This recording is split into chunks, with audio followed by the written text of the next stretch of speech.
Yo, what's going on, guys? If you clicked on today's video, you already know what the topic will be. 2 Dragon Sword versus Guard Parries. My 2 favorite ways to play Lies of P. Or, if you want to get technical, my favorite way to play the game, because I just use both at the same time to be fancy. Yes, this game allows you to be very stylish very quickly. I'm talking about within like the first few attacks, you gotta match the style of the enemy. You know what I'm saying? Like, it's one of those games. It's a tempo change, it's a real-time adjustment, and it's all of that. So why not make it cooler by adding in some flashy, hard-to-land parries? Boom. Right there. You see what I'm saying? This shit is fun as hell. For many reasons. Many reasons. This shit is fun. Now, back to the topic at hand though. The 2 Dragon Sword versus Guard Parries. Both are good for different reasons. Even though they serve a similar purpose, they're both good for different reasons. For example, you can fit in Guard Parries in places you can't fit in 2 Dragon Swords. But the 2 Dragon Sword has R1 iframes to counteract that. Meaning that you can actually iframe through attacks if you know what you're doing using your own. And it is absolutely disgusting to witness in real time. It is beautiful. Not only is it disgusting, is it beautiful. It's one of those, you know? So why am I mentioning this, you may ask? The reason why is honestly very simple. I just want to show how stylish you can get in Lies of P. This is one of the most stylish, fun games I have ever played for many reasons, but Guard Parries and 2 Dragon Sword parries bring it to a different level completely, especially when you understand core concepts of the 2 Dragon Sword that aren't really explained at first. You have to go out of your way to find them. For example, R1 iframe usage. When you use a light attack to iframe through other attacks, that shit is mind-bogglingly cool. Or you use a deflect combo, and then you deflect the entire combo, and you guard parry the last hit. There's nothing that feels better, besides maybe TDSing the last hit of Romeo's Firefowl combo. The 10 attack hit combo, if you TDS that bitch, oh boy, that feels nice. Oh boy, that feels real nice, trust me. But yeah, back to the whole topic of guard parrying versus TDS parrying and R1 iframe usage. I think both of these are very good for different reasons, right? So, guard parries get iframes on their initial hits, on their initial contact, they get iframes, right? Boom. Boom. Boom. Guard parry. See, he didn't even get a chance to do his blood splash on the ground, but if he did, I would have iframed through it. See how I just cancel the animation? You can do the same with TDS too, but throughout the entire first combo of Arlecchino Phase 2, you can phase through just about everything you can think of. It is insane. You only have to deflect a total of like, what is it, like 4 times? 8 times maximum throughout the entire opener. It's incredible. But with the intro out of the way, let's get started on the actual video, shall we? Now we're going to start off the video with guard parries. We're going to do guard parries first because I think they're easier to understand, and I think that they're actually easier to start a player off with. Now guard parries are kind of easy to understand, kind of not. They are basically you parrying before you actually perfect guard. Now a perfect guard is when your block is actually a perfect timed block and you negate all damage that comes your way. For example there. A guard parry is something where you use Fable and you time it before it lands on you. For example, this move here. Boom. That was a guard parry. Boom. That was another guard parry, right? Boom. That was just a perfect guard. Perfect guard, attack, guard parry. Simple to understand enough, really. It's just a matter of timing, right? Instead of the perfect guard being when you get hit it's a little bit before you get hit. It's a little bit beforehand. For example, on my good buddy Eldest, who I cosplay as in the game. As you can see, that was a little bit beforehand. 1, 2, 3, 4, 5, 6 beforehand. 1. You're good to go. Beforehand. 1, 2, beforehand, right? 1, 2, beforehand. 1, and he's done. Easy, just like that. And that's how you deal with good old BRB. That's how you deal with good old BRB with the strat. At least with Eldest. So boom, check this out. This is not even my clip. This is my boy Hayden's clip, right? Uncle Hay, shout out him. What we're doing today is showing why guard parries are so amazing. And that's because guard parries can fit into places that TDS typically can't fit into. For example, you'll see right here. 1 guard parry, right? That can't be done with TDS. 1 guard parry. That can't be done with TDS, right? So basically, this build is really good. It's 0.25 of a second reaction time on the guard parry, while the TDS happens to be 0.5 of a second reaction time. You have to think ahead of advance, right? So, like I said, guard parries are 0.25 ahead of time. TDS is 0.5 ahead of time, right? So it's half the difference, meaning that you can fit it into places that you can't typically fit a TDS into, because guard parries just are shorter. That's just how it works. For example, you can do this with guard parries, especially because of the fact you get iframes on them. TDS parries do not get iframes on them. So that's how you can distinguish the two. That's how the two offer different defensive and offensive measures to help you throughout the fight. And that's why I prefer guard parries overall, but the TDS is my favorite weapon in the game for different reasons. Like I said before, you can iframe with its light attacks, you can TDS parry with its charged heavy, you can do all types of stuff. Back to guard parries, this is beautiful. Guard parries can take a player with 300 hours and can make them play like they have thousands.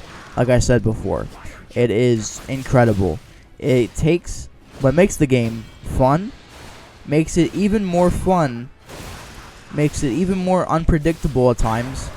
And so when you do predict it and when you do land it, you're like, holy shit, I feel like a legend, right? Guaranteed the only thing Hayden was feeling after this moment was, yes, I did that shit, bro. And he did that shit for real, bro. He did that shit for real, man. Beautiful. For example, we all know this move by Andreas. A normal player just dodges it, right? No, you should guard parry it instead to be a badass. It feels amazing, trust me. Honestly, like, one of the best feelings in the game.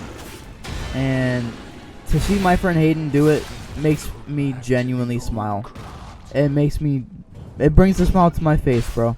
So, keep it up, Hayden. I love to see it, man.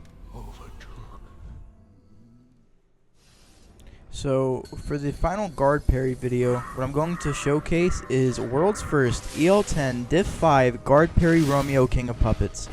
This is one of my favorite kills I've ever set in the game, and I'm really happy I got it. So, I used 3 guard parry weapons throughout the entire fight, and it's very, very fun.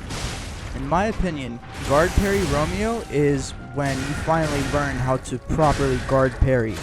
With this move, for example, right there.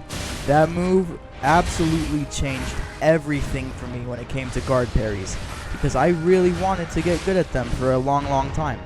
So this fight really helped me do that in base game. Same thing with Nameless Puppet, same thing with Luxagia.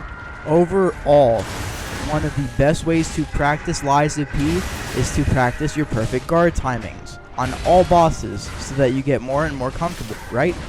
Best thing about this is by practicing perfect guard timings, you are also practicing TDS timings and guard parry timings indirectly as well. Now, why am I saying indirectly? While you are not doing TDS parries and guard parries yet, you are understanding the core fundamentals of the timings for the normal movesets. And that is very important, because the more you understand about normal movesets, the easier it becomes to understand the more complex and more complicated things to do with these movesets. Right, so for example here, I understand the perfect guard timing of that move so well to the point I can go for guard parries on it now, right? I recommend starting off learning perfect guard timings and then going into perfect guard parries, right?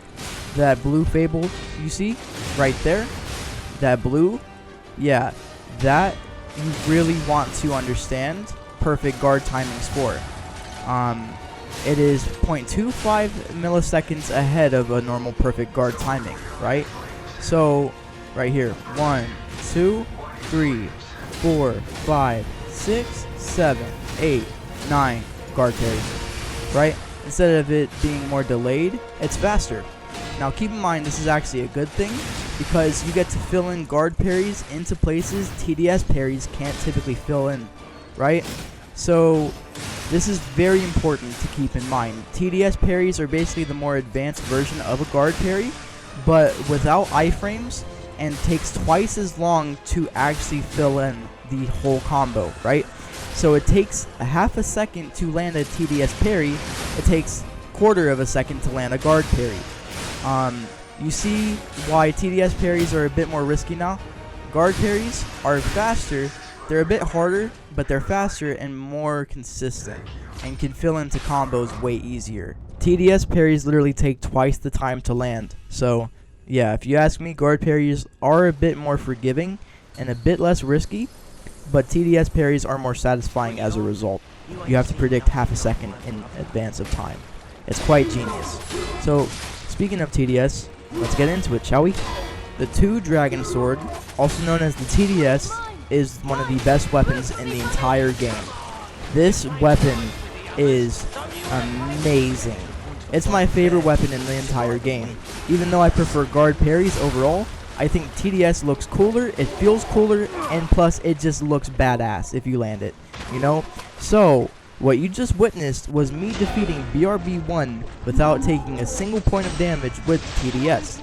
As you could see, I looped him infinitely, to the point he staggered, to the point where I killed him in front of his siblings. His siblings didn't do shit to me, right?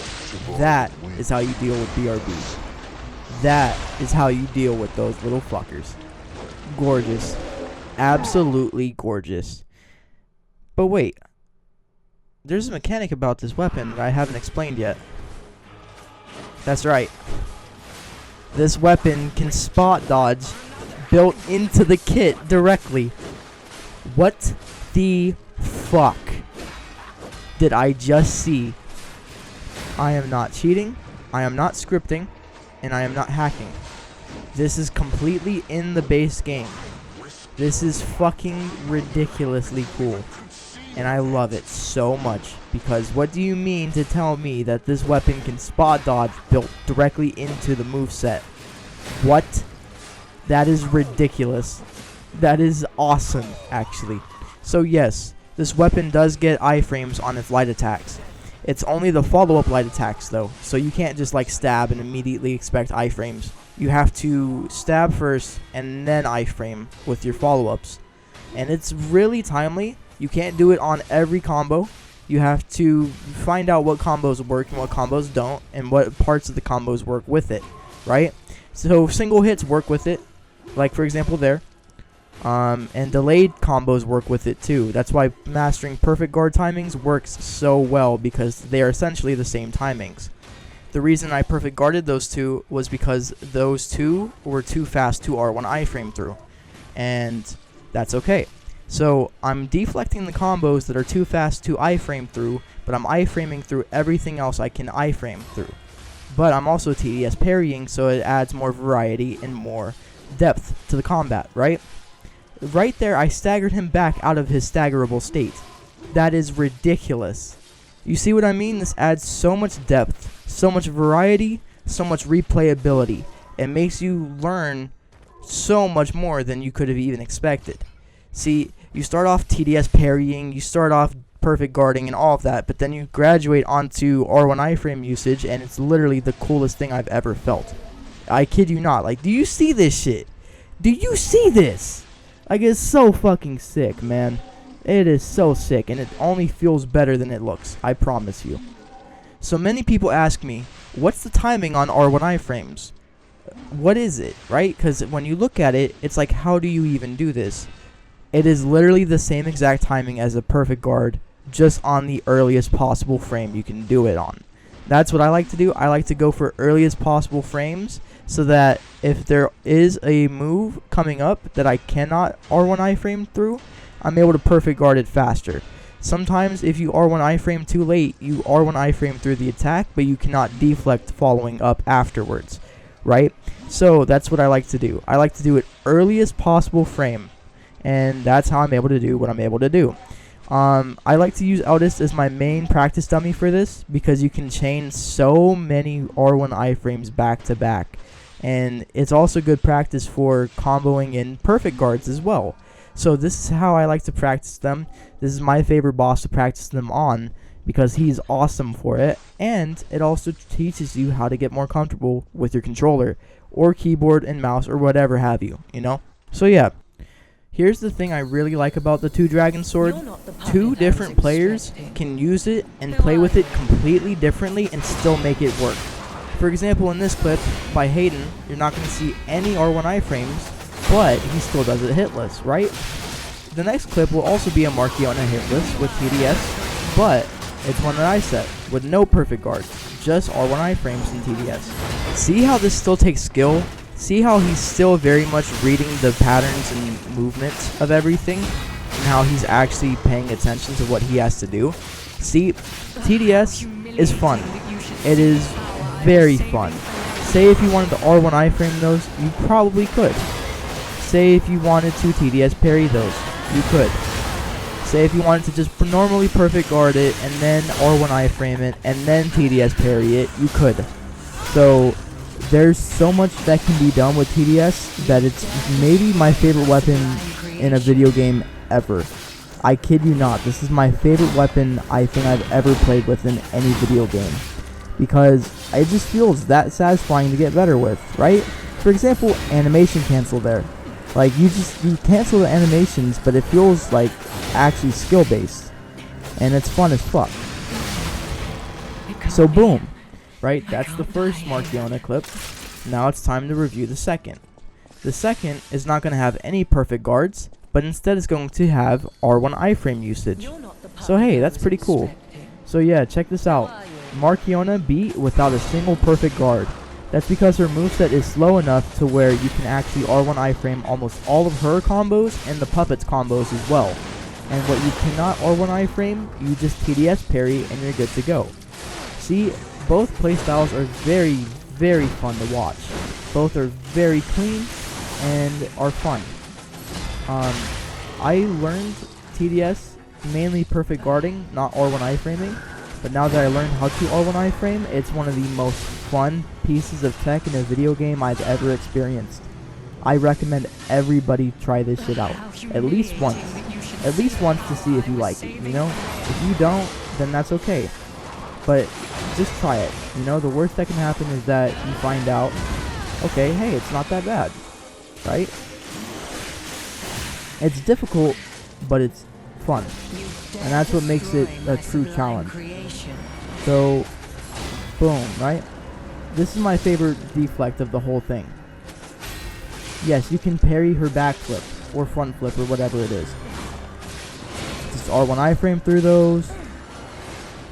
TDS parry that, boom, she's done for. Just like that. You see how both playstyles are viable for this fight, and how they work? It's fun. It really, really is. Now time for Hayden to make another appearance. We are doing Two-Faced Overseer.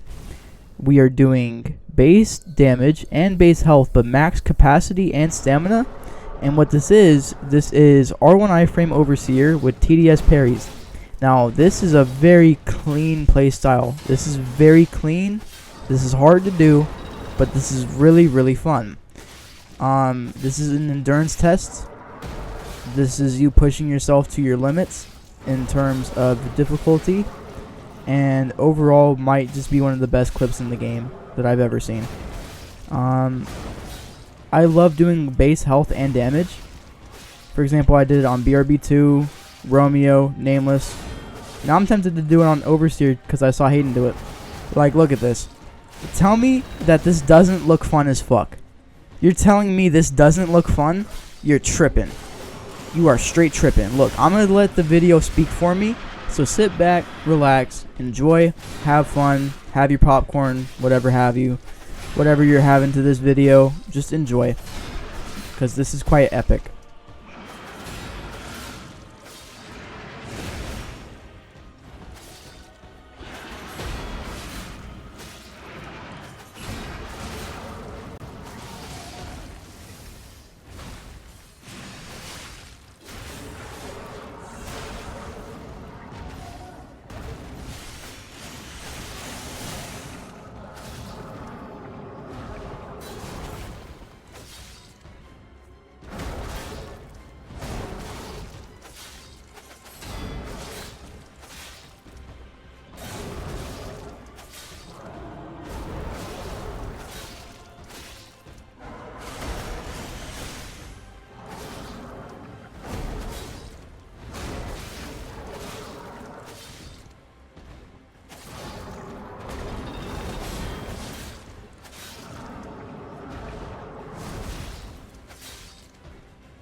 So yes, as you can see, it keeps a loop going.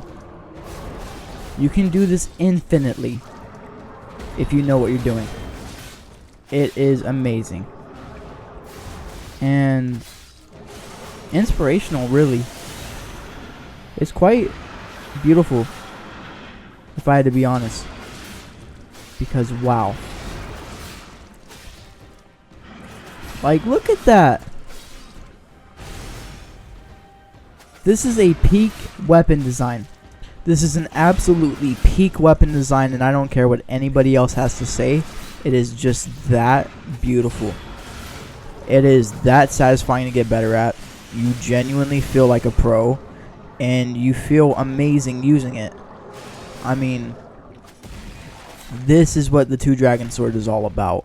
It's all about style, having fun, showing off, and just fuck it, you know what I'm saying? Like, it's one of those weapons. It's showing off, having fun, doing your thing with it, you know? There we go, I did that like the earliest frames possible. So as you can hear, I said that I did that on the earliest frames possible. The reason why this is important is because I'm doing double hits, 1, 2. If I'm not early on that first hit, that second hit won't count, right? There's another move that's similar to it, coming up right here, I believe, that is similar, right? 1, 2. And you have to do them early frames possible. Earliest frames possible. That way you actually get rewarded and can do it double hits. I still mess them up. But that's just proof that this is a really fun thing to overcome and accomplish and get down. This is really fun to get down, to be honest with you. One of the most fun I've ever had playing a video game. So, very, very lit. Now, Green Monster second phase, let me tell you, is quite enjoyable with R1 iframes. You will see why. Look at this. Nearly every single attack can be R1 iframed. And I think almost every single one. Yeah, every single one for the most part in phase 2 can be R1 iframed. For example, there you can R1 iframe the grab. You can R1 iframe just about every single move in this kit, except for this. You just TDS parry that, you're good to go. You're good to go. See, playing Swamp Monster is kind of like, how do I put it? Playing Swamp Monster without R1 iframes is cool. Playing him with R1 iframes is like, what the fuck? I feel badass as fuck right now. You know what I mean? It just feels sick. Like, look at that. I'm R1 iframing through fucking everything. And then, boom, I just extend out the Fable parry on that shit. Steezy. Just like that. Now, I'm going to post one more clip in this video.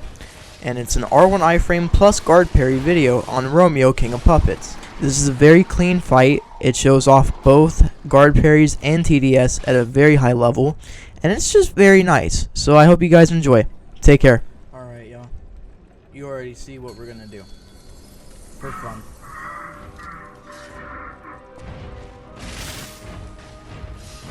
Pull up on me, bitch.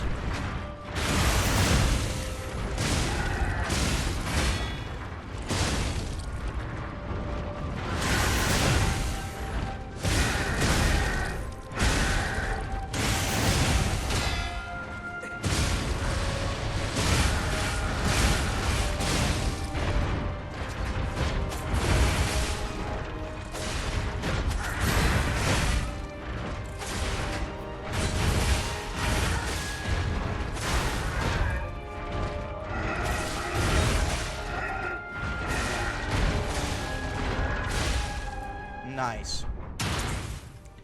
So, as you can see, you can have a lot of R1 iframe fun. And iframe fun in general.